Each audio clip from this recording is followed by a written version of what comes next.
Well, hey, everybody. It's been a bit of a hiatus. Things have gotten really crazy. It seems like I've missed a whole lot of wins and excitement, but we're back here to have a little bit different style than we normally do. Hey, Pete, how you doing? I'm great, Kevin. How are you? I'm doing okay, buddy. Today, I think we'll do it a little bit different. We've done a lot in the past of I ask and then let you talk, but because there's so much to catch up on this time, I think that we should just have a conversation, sort of just a chat, old friends talking about baseball, and we can catch up and see what's been going on with the Barflies. And from what I understand, it sounds like it's been pretty darn exciting to get the season going.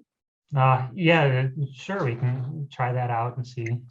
So comment below how you think this conversation style kind of goes, I guess, and we can always switch back to the other style if we want to. But uh, it's been crazy. Yeah, we've both been busy. I know I've been out of town on business, so there's been some gaps in that I've had as well. But yeah, I missed the game at Hochdahl, but still pulling those wins out of the bag. Last year we were talking about our goals this year not to lose by the mercy rule, and this time so far our Landesliga games have been won with the mercy rules. So. I mean, you can't ask for a better reversal than that. That's pretty great, man. Yeah. Well, I mean, I just remember last year we spent so much time uh, talking about really nailing down the fundamentals and the challenges that there were with COVID and training and all of that. And I know there's been a lot of changes this year with some new players coming in and all of that. And last we talked was before the preseason even really got going, or the exhibition game had whatever, however you want to call it. But it's really neat to find out that it seems like not only have the fundamentals set in, but man, it just sounds like things are clicking right now. Oh, it's a lot of fun watching the new players come in, inexperienced players coming in and getting that experience from some of the others, even with the players coming in from the other clubs, the kind of style that they bring in. The one comment I had as a coach is really great having some of those tips come in. The one example being making yourself present for your coach, right? So there's a lot of times where people are going to be standing out in a queue, waiting for their turn to field the ball, and the coach is out there hitting the grounders, and having having a player come in and say, "Hey, I'm here. I'm the next one in line," and just presenting themselves. That was something that was brought in from one of the new guys, and we're implementing across the board because I thought that was a great thing to have. It makes my life easier. Yeah, it kind of keeps that engagement up, right? I know. I mean, and this is probably a silly thing to compare it to, but I assistant coached my son's baseball team for quite a while when he was younger, but that was always a challenge because the drills are so one-on-one. When you're working through it kind of in a layup line sort of fashion, the people at the back of the line have a tendency to sort of fade off into their own conversations and that sort of stuff. That's just natural human. And so like that sounds like a neat thing to make sure that everybody's kind of like engaged and moving through. And I mean, grown-ups are busy, and so you got limited time to practice. It sounds like you guys have been getting some good work in though. Well, even coming in the back of the queue too, what I've noticed is a lot of conversations among the players themselves. Okay, you caught the ball, we're going to relay, but then you turn the wrong way, and then explaining why it is to turn one way. So there's a lot of conversations and a lot of coaching going on among the players themselves, which is even making my life even easier as a coach. That's great. Other stuff. Yeah. No, that's great. Well, buy-in is really important. It's having everybody there working towards one goal, one cause, trying to get better and have fun. And I mean, like, let's face it, baseball's fun, but it's a whole lot more fun when you're winning. Yeah, that's for sure. And so, it's nice to see the hard work and stuff kind of showing through. I would like to ask you though, because it some of the scores seem, like you said, you're winning by mercy rules instead of just trying to not lose by mercy rules. Um, like, what seems to be the driving force of the offense in general? Like, is there something about a particular lineup that maybe seems to be working? Do you have a lot of speed? Is just aggressiveness sort of like, what is there like an overall, I guess what I'm asking is like, is there an overall personality to the offense kind of like, you Yeah, know? that's a good question, because one of the things that we've been concentrating last year on, was base running and being aggressive at the bases, and trying to incorporate, uh, be smarter on the bases. And we've kind of gone the opposite direction of, not the opposite, we've gone a little bit too far in that direction. We're sometimes a little bit too aggressive on the bases, where, runner on second has just gotten into second with the stand-up double, and the ball gets back to the pitcher, and pitcher kind of fumbles it a little bit, and then aggressively trying to take third. And Oh, I see. Yeah. so we get out on that. So there's the score doesn't reflect a lot. I mean, it's really good scores, but there is still a lot of improvement that we can take from those games, to not be overly aggressive on the bases. And some of the things we've been working on the past 3 weeks as well is really going beyond just stealing bases, and trying to be smarter about like incorporating hit and runs into it. And so we've been aggressively learning and practicing hit and run situations. A funny situation at the end of the last game, we had actually just one, but I had miscounted in my head, and I thought we had one out and runners on second and third. And I'm like, okay, we need one more run to win by the mercy rule, so let's just lay down a sacrifice bunt. And I'm going through my head, it's like, we haven't practiced that yet. What do I do? It's like, okay, this guy at bat, I think it was Patrick Schultz at bat, and so I'm giving him the sign that we used like 2 or 3 years ago for a bunt. I'm like, does he know? Does he know? And then the umpires called game, so it's like, okay, well, whether it worked or not, I don't know. But I was telling our runner on third that, go home on the bunt, go home on the bunt. Well, it seems like, finding that happy balance, right, for the aggressiveness. Having watched a lot of baseball, it seems, which of course makes me an expert, but it always seems like the teams that get hustle doubles, right? Mhm. You can't do it all the time, but there's a lot of times where if you're thinking double out of the box, Mhm. and outfielder takes a little bit of a lazy line, you can turn that single into a double. But really, the most effective thing that seems to turn baseball games is going first to third. Yeah, and you go Is first to third, and then you can sneak in behind with that with the throw to third, and get runners at the corner at 2 and 3. Yeah. yeah, absolutely. And so if that is, it feels like that's where you take that aggressiveness that you've kind of taken too far, Yeah, a little bit, and there's no you know. Ichiro out in third, out in right field, throwing that laser into third. Right, yeah, challenge them. There's something that we used to coach too, was force the defense to throw the ball. Yep. Force the defense to throw the ball, because you never know what's going to happen. You don't want to be reckless about it, but if you are running, they have to make the harder play. Mhm. Especially if there's a relay involved. So that sounds good. I like to hear that it's fun. It's an aggressive style. But so you got any big bombers out there just socking it away? So we we have two of our guys that came in this year. Their last name is Bach, so like perfect for for baseball. Out in Hopedale, both of them hit a home run. So Oh, that's been great. awesome.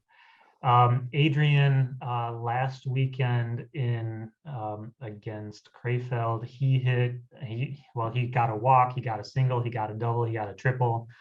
So he almost hit for the cycle there. Patrick Schultz, he almost hit for the cycle, was missing the home run in our first game. But we've had some really good pickoffs from the catcher, from the pitcher. Stefan had a really good one. So Adrian, really the MVP last week, practicing in the lower league at third base. So he goes out, practices on Saturday, and then we put him in the start as the starting third baseman then on Sunday too. But really good.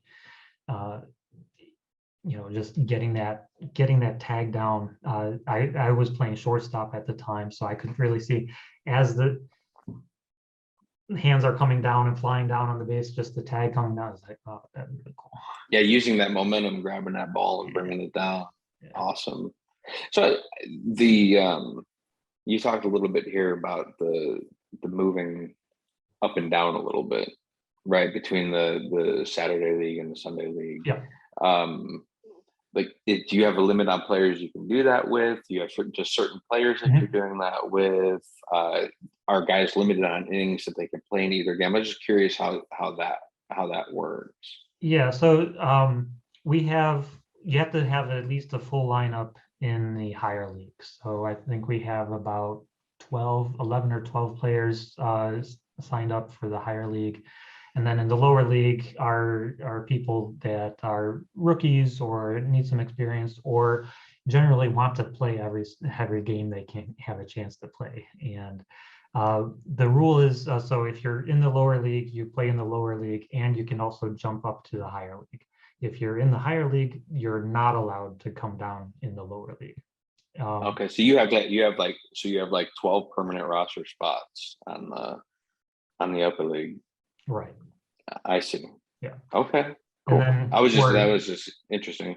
Yeah. So for game management, though, you're only allowed to have 3 players from the lower league in the game at the same time in the higher league game. Okay. So that's how that works. Okay.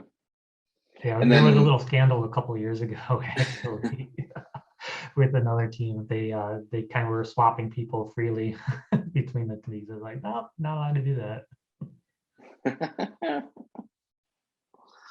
Well, good. Well, so then there's 2 elements to winning games by lopsided scores, right? We've talked about the offense a little bit.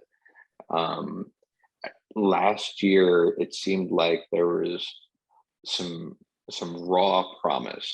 You had some pitchers you could really count on, and there were some guys that were really good for 2 innings, and maybe partway through the 3rd inning, it just kind of starts to come apart, or something like that, which is normal. Yeah. But it's to have the scores that you're having this year and the success that you're having this year. I mean, like, we talked about the offense, but I mean, the pitching has got to be kind of exciting for you at this point too, then, to be able to hold those other teams in check. Yeah, no, we're really excited. We got Chris came back this year, so he's been a starter for us in years past, and he's come back, and he can go a solid 4, 5, 6 innings as well, right? And we have Tim was there, and both of them have worked through the entire off season. And Tim's just got a really nasty fastball, and he's struggled in the past with some control, and so he's been able to kind of change some of his style to get better control. And so that's been good. But we also have coming in from Ennepetal, we have Basti, who's coming in. So in 2 games now, he's come in relief and really closed it down. The two 21-6 games that we had, he's come in as the reliever for that.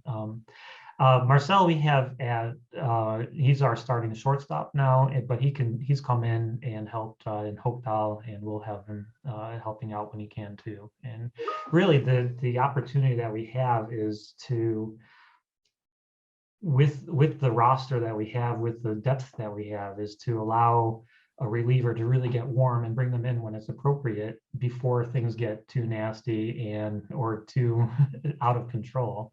And so that's Right. really been the key on the pitching side is to not let it go too deep, and to have that pitcher, that relief pitcher in the bullpen warming up, as opposed to in the game and then coming in and only getting 8 warm-up pitches. Right. Sure. And a couple of catchers to handle the load.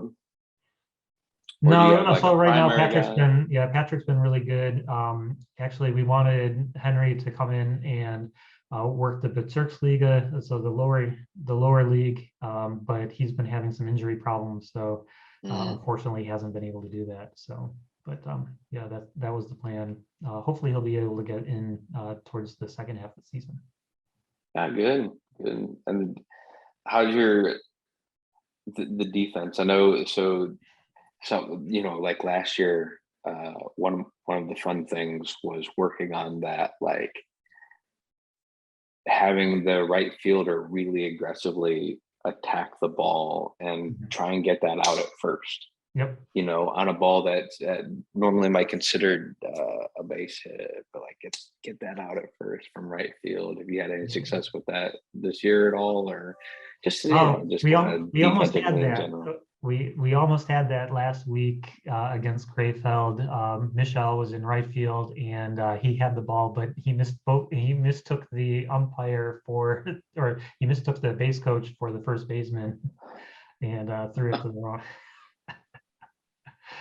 So no, yeah, we're really lucky to be able to have depth at each position too, and be able to concentrate on being outfield, and not having to come in and try to manage an infield position that they haven't been practiced for. Same thing, vice versa, infield going out in the outfield.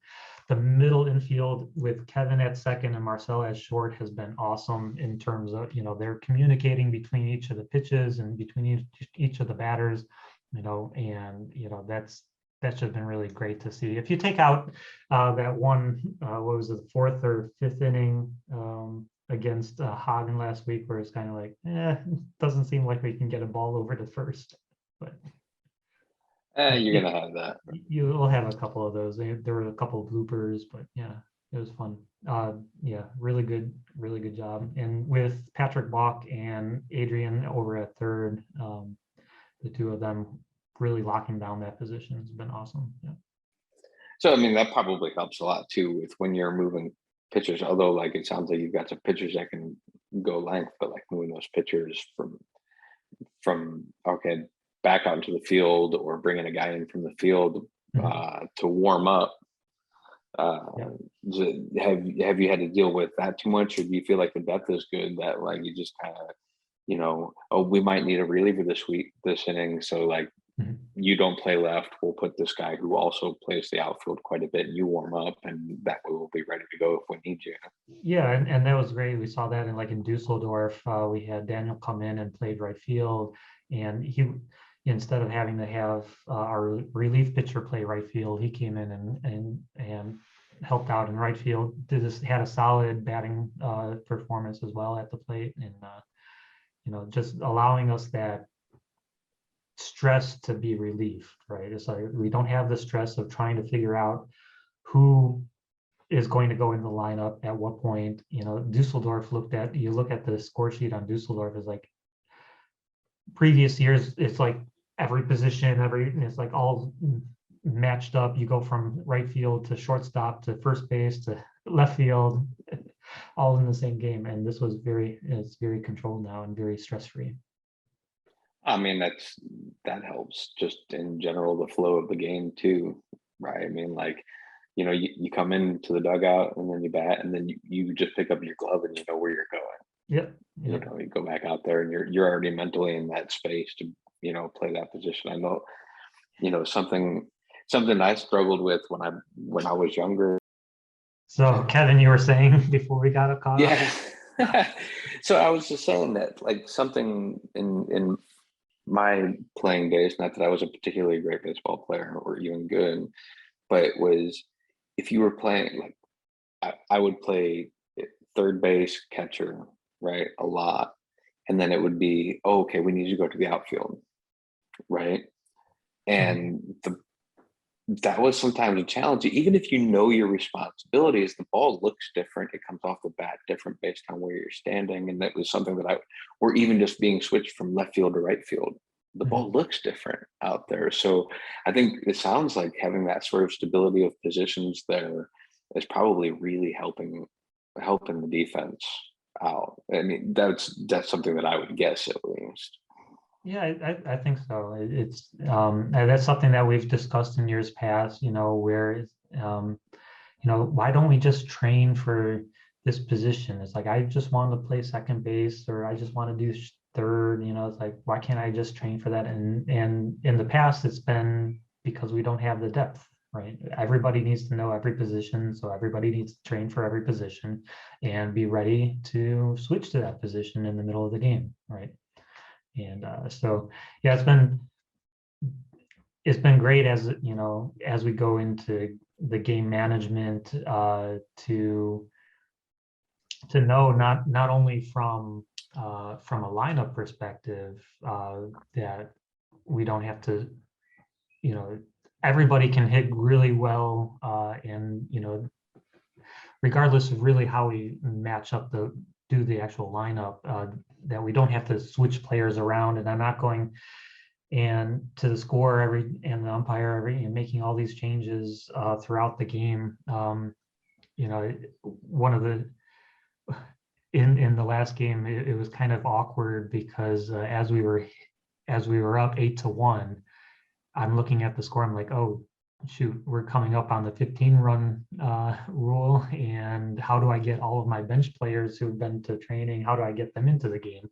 And so I'm starting to put people in. We changed the pitcher, and then it's okay, I need to take this guy out. So and making all those moves around is like, oh, this is kind of awkward and kind of kills the flow of the game, right?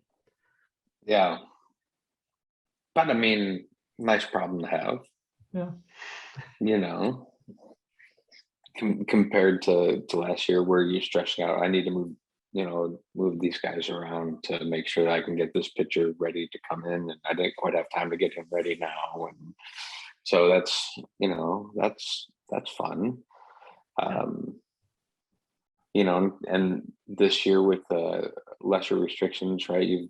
The training, you guys have had a lot more time to train together. And I mean, you guys shot each other with paintballs. So like, that's cool.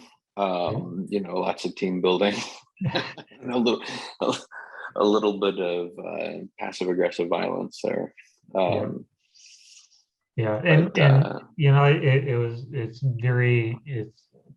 comforting at the end of the game. So like Fabian, as an example, he came in and immediately had a triple, right? So coming off of the bench, coming in as a pinch hitter, and hits a triple.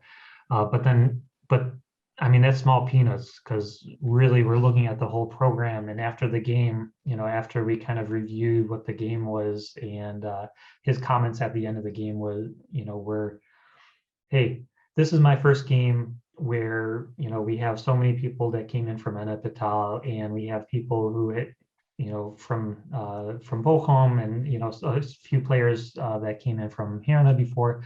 The chemistry of the team and the way that the team lifts each other up, even in the adversity.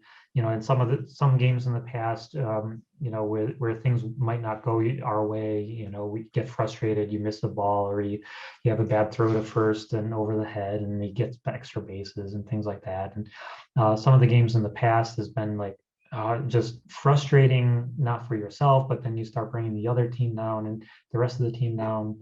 And Fabian's comments really hit home.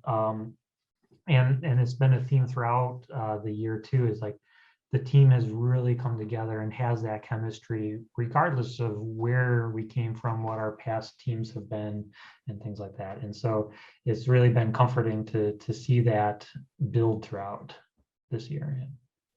That's awesome. I'm really happy to hear that. I know at times in the past it's been a struggle, but you guys have plugged away, and you deserve the success. And as long as I mean, the bottom line is it is about like getting together and having fun. Yeah, and that's been our mantra. It's like, go out, have fun. Yeah. Yeah, because if you're not having fun, I mean, like the rest of your life is stressful enough. Right. Tell me about it. No, nobody's making millions to be out there playing. So if it's good to get out there and have a good time. Yep. That's great, man. I'm glad to hear that. So, not to put you on the spot, but maybe to put you on the spot a little bit. In hockey, right? They do a thing at the end of every game. They do the 3 stars of the game. Mm-hmm. And that to me has always been kind of an interesting tradition in hockey. Is like, instead of singling out who's the MVP, yeah, and it's not necessarily always been about stats, and of course the goalie always seems to get some recognition, but sometimes as a player from, you might have 2 from the home team and 1 from the away team are the 3 stars of the game. But yeah. For the season up to this point, would you be willing to pick who are the 3 stars of Bochum so far, or has it just been such a game to game thing that like it's not really possible to do that? I'm not asking you to single anybody out, but Oh, no, I am. You are. Yeah, it's a good question. Yeah, I mean, this past weekend would definitely have to have been Adrian with his 2 games at third base. Really, solid hitting, solid defense, and having fun, right? So we have our high five program now for third base, and I'm going to see if I can get others to start doing that. The first game was the 2 Patricks, Patrick as catcher, Patrick as third baseman. They had a couple good pickoffs between the 2 of them and solid hitting. Hopedal, I wasn't there to really experience it myself, but there's across the board, solid hitting in the lineup. I mean, shout out to my assistant coach for picking up for the 2.5 weeks that I was gone. So, and he's going to have to pick up another 2 weeks in June for me. But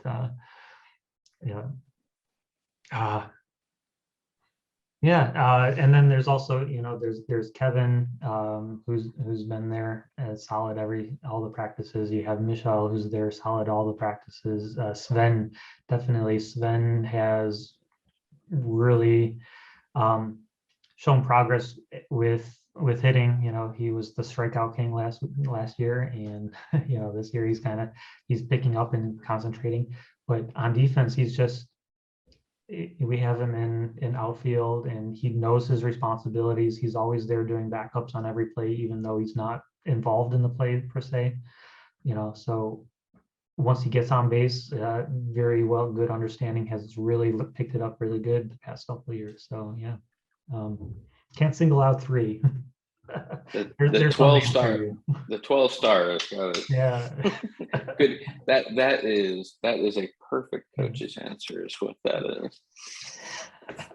No, but I guess there's a reason that it's the 3 stars of the game, and not because that's not of the season, because if you're having success, it's not because of one person. So all right, good answer. I'll accept it. And I could even go deeper, because I see like Marcel is out there like in the dugout, giving tips. He's out there helping in the middle infield.